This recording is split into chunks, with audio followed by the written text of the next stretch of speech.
नमस्कार, desert storm से मैं विमल शर्मा। चाय पर चर्चा पे आज हमारे साथ है नगर परिषद के पूर्व चेयरमैन शुमार खां जी। 1999 से 2004 तक का इनका नगर परिषद का कार्यकाल रहा। इस कार्यकाल में आपने अनेक विकास कार्य कराए और जनता में अच्छी छवि रही इनकी। आज हम उनसे चर्चा करेंगे चाय पर। हम उनसे उनके सवाल बात करेंगे, उनसे जवाब मांगेंगे। जनता के प्रति उनकी जो जवाबदेही थी उन पे वो कितने खरे उतरे हैं, इस सब पर उनसे चर्चा करेंगे चाय पर। नमस्कार, आप एक सामान्य परिवार से थे और अचानक 1999 में आप नगर परिषद के पार्षद बने और पार्षद बनने के बाद में आप उस समय पार्षद बोर्ड दिया करते थे और आप नगर परिषद के चेयरमैन बने। आपके 5 वर्ष का कार्यकाल किस तरह का रहा? मैंने मेरी राजनीतिक शुरुआत सन 1977 से की थी। उस वक्त मैं स्वयं भी दूध बेचता था और मेरे पिताजी स्वयं पशुपालक थे। वो खुद ही गायें चराते थे और दूध वहाँ से निकाल कर देते थे, जैसलमेर इलाके में बेचता था। उस वक्त 77 के अंदर इमरजेंसी लगी हुई थी और 80 तक कोई चुनाव भी नहीं हुए थे। 1980 से लेकर 1994 तक नोटिफाइड एरिया कमेटी थी, कोई चुनाव नहीं हुए। इस दौरान मुझे संगठन में कई पदों पर काम करने का मौका मिला। नवंबर 1999 में जब चुनाव हुआ तो पार्टी के सामने मैंने भी मेरी अपनी इच्छा जाहिर की कि मुझे भी पार्षद बनने का मौका दिया जाए। हालांकि उस वक्त मेरा कोई इरादा नहीं था कि मैं नगर पालिका का अध्यक्ष का चुनाव लड़ूंगा। बहुत सारे दावेदार थे, टिकट के लिए भी थोड़ा मुझे संघर्ष करना पड़ा। टिकट पार्टी ने मुझे दी, मैं निर्विरोध निर्वाचित हुआ। उसके उपरांत कांग्रेस पार्टी ने 25 में से 13 सीटें जीती, बहुमत था। 2-3 दावेदार थे जो मेरे से भी ज़्यादा पहले सीनियर थे, वो चुनाव हार चुके थे करीब सारे। रायशुमारी ली गई। रायशुमारी में सभी पार्षदों ने मेरे नाम पर सहमति जाहिर की। कुछ निर्दलीय लोगों ने भी सहयोग किया। इस तरीके से 25 में से 19 मत प्राप्त कर मैं बन गया। बनने के बाद उस वक्त की जो नगर परिषद की हालात थी एकदम दयनीय थी। वित्तीय लेखा जोखा जब मैंने देखा तो मात्र 647 रुपये नगर पालिका विकास फंड में जमा थे और करीब 2 करोड़ की देनदारियाँ थी। और अकाल की वजह से भी राज्य सरकार भी नगर परिषद की नगर पालिका की मदद करने को तैयार नहीं थी। उस दौरान भी हमारे सामने सबसे बड़ी जो समस्याएं थी, एक तो कच्ची बस्ती, बहुत लोग संघर्ष कर रहे थे। जैसलमेर में 11 कच्ची बस्तियां आबाद थी। हमारे तत्कालीन विधायक स्वर्गीय गोवर्धन जी कल्ला ने मेहनत करके राज्य सरकार से लड़ झगड़ करके प्रस्ताव पारित करवा कर जैसलमेर में भी कच्ची बस्तियां 11 में से 5 की स्वीकृति दिलवाई, 6 को उनके साथ ही पुनर्वास करने की दी। उस दौरान हम लोग करीबन 2600 से ऊपर पटा देने में सफल भी हुए थे। जैसलमेर एक ऐसी नगर पालिका है पूरे राजस्थान में जिसने प्लान वे में कच्ची बस्तियों को बसाया, ना कि ऊबड़ खाबड़ जैसा कि राजस्थान के अन्य जिलों में बसी है। बाकायदे सीनियर टाउन प्लान से स्वीकृति लेकर प्लान बनाया, उसके अंदर ही उन लोगों को बसाने का प्रयास किया। जैसलमेर एक पर्यटन नगर है।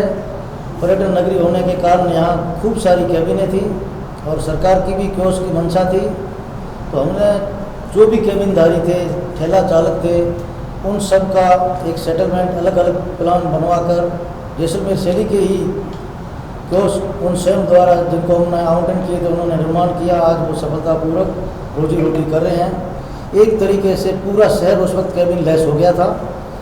फिर शहर के वार्डों के अंदर जो भी समस्याएं थी उनको भी हमने हर तरीके से, सड़क है, सौंदर्यीकरण है, डिवाइडर है, रोड पर छतरियाँ हैं, फंवारे हैं, कुछ चौराहे डेवलपमेंट किए, एक ट्रांसपोर्ट नगर आबाद करके बसाया। जो मिस्त्री लोग ऊबड़ खाबड़ बैठे थे, कैबिनें लगाकर शहर को गंदा कर रहे थे, उन सबको भी वहाँ शिफ्ट किया। एक होटल कॉम्प्लेक्स का भी बाद में रोड पर विकास किया। उसको सेल करने के लिए बहुत प्रयास किए, लेकिन उस वक्त मुझे सफलता नहीं मिली, हमारे बोर्ड को सफलता नहीं मिली। इस तरीके से धीरे धीरे करते हुए कई जो शहर के उचित काम हमने समझे करने का प्रयास किया था। आपने निश्चित रूप से विकास के आयाम स्थापित किए, अनेक काम किए, मगर आपको कहीं नहीं लगता कि वो जो हुई कच्ची बस्तियों का आपने जिस तरह से पट्टे दिए, उसके बाद में स्थिति ये हो गई कि एक कच्ची बस्तियों की बाढ़ सी आ गई। लोगों ने सरकारी प्लॉट खरीदने के बजाय सरकारी ज़मीन पे कब्जा कराने की होड़ मच गई, क्योंकि आपने सस्ते में प्लॉट दी।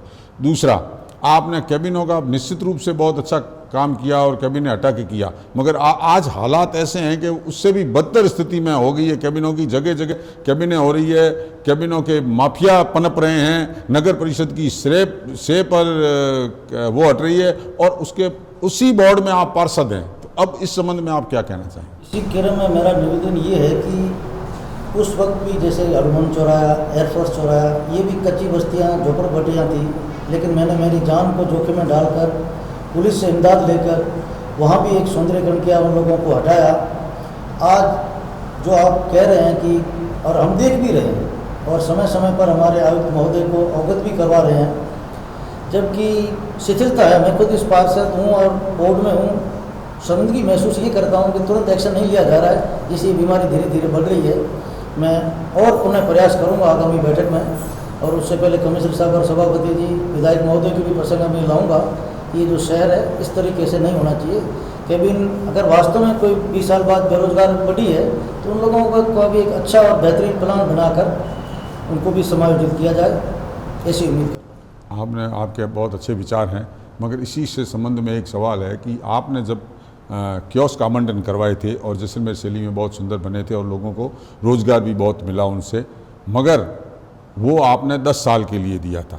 और उस दौर में ऐसा हुआ कि जिस जगह कई लोगों को ऐसी जगह आवंटन हुआ जहां रोज़गार नहीं पाया जा सकता था। अब स्थिति ये हो गई है कि वो अगर अपना कियोस्क बनाना चाहे तो नगर परिषद उनको बनाने नहीं देती है, और नगर परिषद की शय पर कैबिने बन रही है। और दूसरा कि आपने कभी भी, आपके बोर्ड ने, आपने प्रयास किए कि भाई इनको 10 साल से बढ़ाकर इनको जो इनकी समय अवधि है उसको बढ़ाई जाए। इसमें मेरा निवेदन है कि जिस समय हमने ये कियोस्क आवंटन किए थे, राज्य सरकार की शर्त थी कि ये लीग बढ़ाई जा सकती है।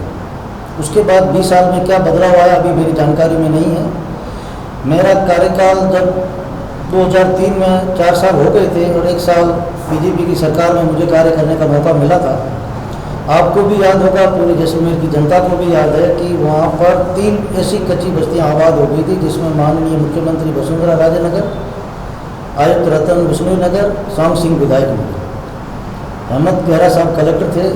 मैंने खुद ने कुछ पार्षदों के साथ जाकर वहाँ से इमदाद मांगी, स्पष्ट मना कर दिया था कि ऐसा संभव नहीं हो सकता कि इतने लोगों को हटाना कोई मेरी बस का बलबूते का रोग नहीं है। मैंने सीधा सीएम साहब को फैक्स किया और यहाँ की स्थिति से अवगत कराया। जैसलमेर का भाग्य अच्छा था कि सीएम साहब ने उस फैक्स पे गौर किया, मंथन किया, चीफ सेक्रेटरी साहब को भेजा और हवाई सर्वे किया। हवाई सर्वे करने के बाद जो चीफ सेक्रेटरी साहब ने सीएम साहब को रिपोर्ट सौंपी, उसकी सत्यता को परखने के लिए डीआईजी बीएसएफ राजीव जी राठौर से भी मांगी गई रिपोर्ट। उन्होंने भी कहा ये बिल्कुल सही रिपोर्ट है। तब जाके जिला कलेक्टर को पाबंद किया कि नगर परिषद जो इमदाद मांगे आप उसको इमदाद दीजिए।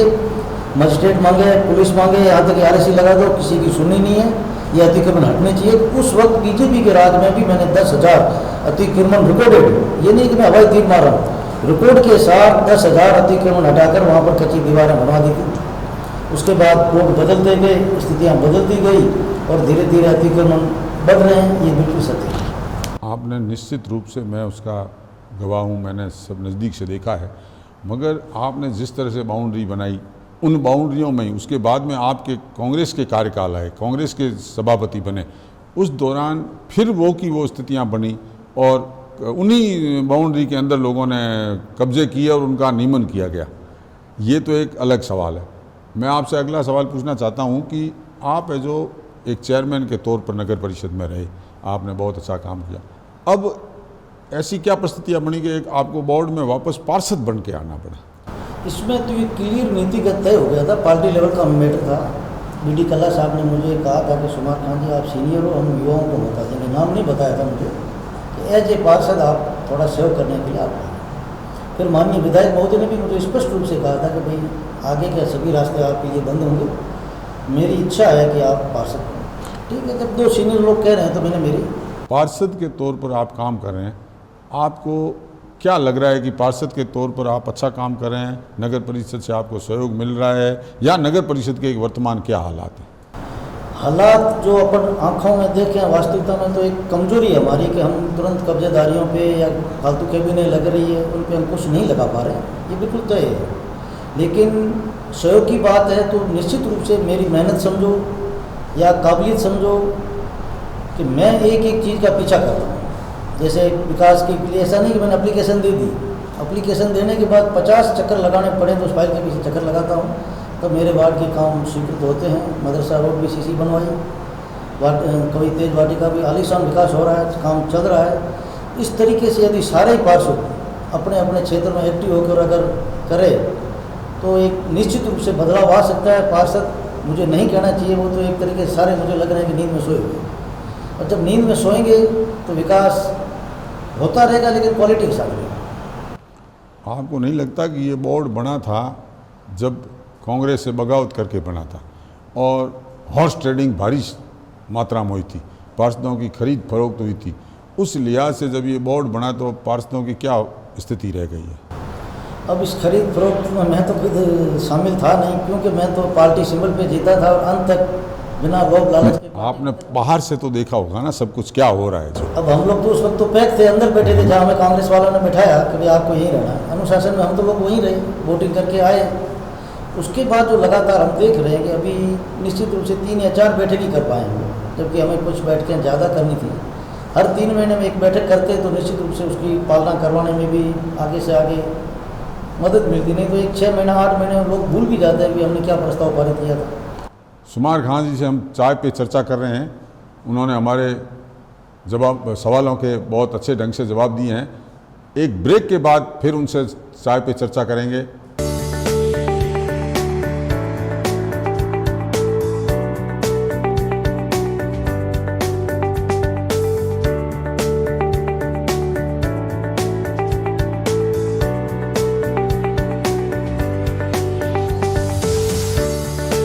गोल्डन सिटी हॉस्पिटल जैसलमेर अब पाइए 4D colour Doppler sonography, digital x ray, NICU व ICU की सुविधाएं डॉक्टर दीपक वैष्णव व डॉक्टर मेघा वैष्णव की देखरेख में। पे चर्चा में एक बार फिर हम शुमार खान जी के साथ में। शुमार खान जी, आपको 2 शब्दों में कहना पड़े कि आज नगर परिषद के क्या हालात हैं तो आप क्या कहेंगे? हालात जो देख रहे हैं ना, कुछ बिंदुओं पे जैसे मान लो कि अपन शहर का विकास करना चाहते हैं तो शहर के विकास में जो विकास जहाँ भी हो रहे हैं उसकी क्वालिटी से मैं पूर्ण रूप से संतुष्ट नहीं हूँ। इस कारण पैसे भले खर्च कर लें लेकिन कंट्रोल में कमी है।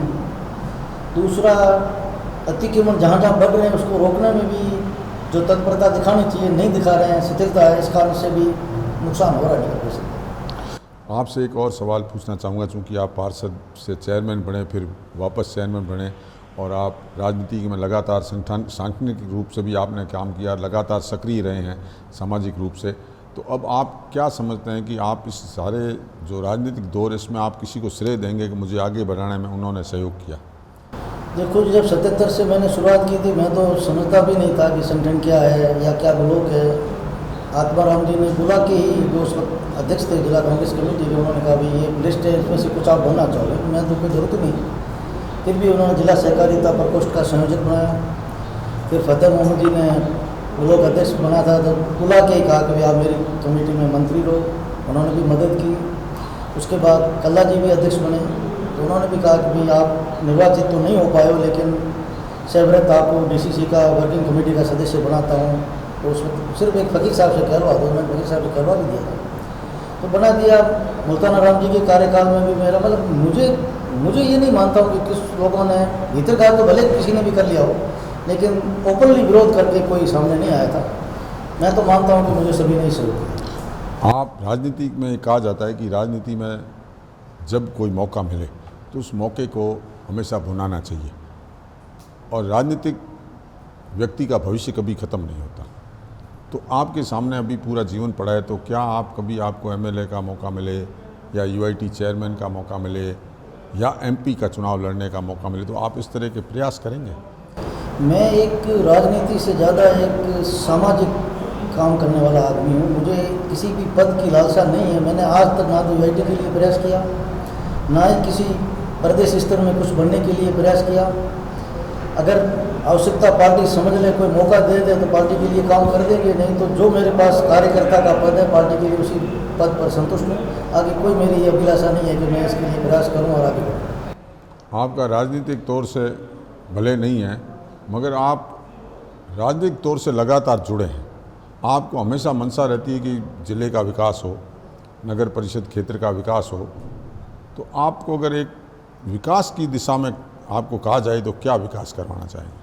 विकास के तो बहुत बड़े आयाम पड़े हैं। जैसलमेर नगर को ही ले लें तो अपने यहाँ के अंदर इतने ऐतिहासिक तालाब पड़े हैं और उनकी जो दुर्दशा आज हो रही है, मलबे से लोग भर रहे हैं। जैसे गढ़ीसर पहला है, एक सिस्टम बना हुआ था, नया तालाब ओवरफ्लो होने के बाद गढ़ीसर फुल होता है, गढ़ीसर फुल होने के बाद एक 5 महीने पहले इधर रानीसर तालाब, फिर गढ़ीसर, उसके बाद नया तालाब फुल होने के बाद गोविंदसर के बाद गुलाब सागर। ऐसी चैनल और सिस्टम बने हुए कि एक एक बूंद का भी उपयोग हो।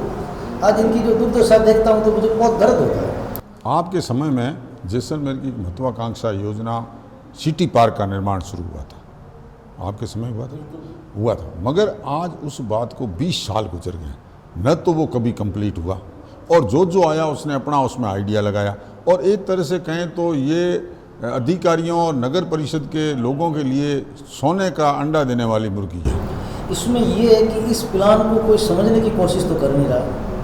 जैसे कलेक्टर साहब वगैरह भ्रमण करते हैं तो कम से कम हमें बोला लेना चाहिए कि भाई किस मकसद से आप लोगों ने ये प्लान बनाया। इसके अंदर जो चीज़ें ली हुई, मैं मानता हूँ कि 7वां आश्चर्य हो ऐसी चीज़ें इसमें ली हुई है। ये तो पैदल ट्रैक जो गढ़ीसर से होके सीधे यहाँ पहुँचे, अब नेशनल हाईवे से सीधा अटैच है। ये जैसलमेर की इतनी बेहतरीन चीज़ साबित होती और कमाई का जरिया बनता, टूरिस्टों को आकर्षित करने का जरिया बना। कल ही मैंने अखबार में पढ़ा कि कलेक्टर साहब ने भ्रमण किया और खूब सारे वृक्ष लगाएंगे इसमें। अगर इतने सारे वृक्ष लगाएंगे तो इसका तो पूरा प्लान ही नष्ट हो जाएगा, ये जंगल बन जाएगा। मैं इसका विरोध कर रहा था, मैंने पिछली बार भी विरोध किया था, हालांकि नहीं लगा पाए, तैयारी कर ली थी। और आज भी कह रहा हूँ कि उसका जो मूल नक्शा है उसके साथ छेड़छाड़ मत करो, धीरे धीरे करो, जैसे पैसे आए उस हिसाब से करो। जब नक्शे के साथ आप जंगल बना दोगे, हजारों पौधे लगा दोगे तो फिर उसका उपयोग ही खत्म हो जाएगा। आपने हमें बहुत ही हमारे साथ चर्चा की, दिल खोल के अपने कार्यकाल का, समय का, और विरोध जिस बात का करना है उनका भी दिल खोल के किया। और जो अपने मन में थी वो बात कही कि भाई मैं इसको पसंद करता हूँ या इस चीज़ को पसंद नहीं करता, यहाँ विकास कार्य हुआ है और यहाँ अतिक्रमण हो रहा है या अन्य कई प्रकार के मुद्दे हैं, उन पर आपसे हमने चर्चा की। आप हमारे डेजर्ट स्टॉर्म ऑफिस में पधारे, मैं आपका बहुत बहुत धन्यवाद करता हूँ। नमस्कार।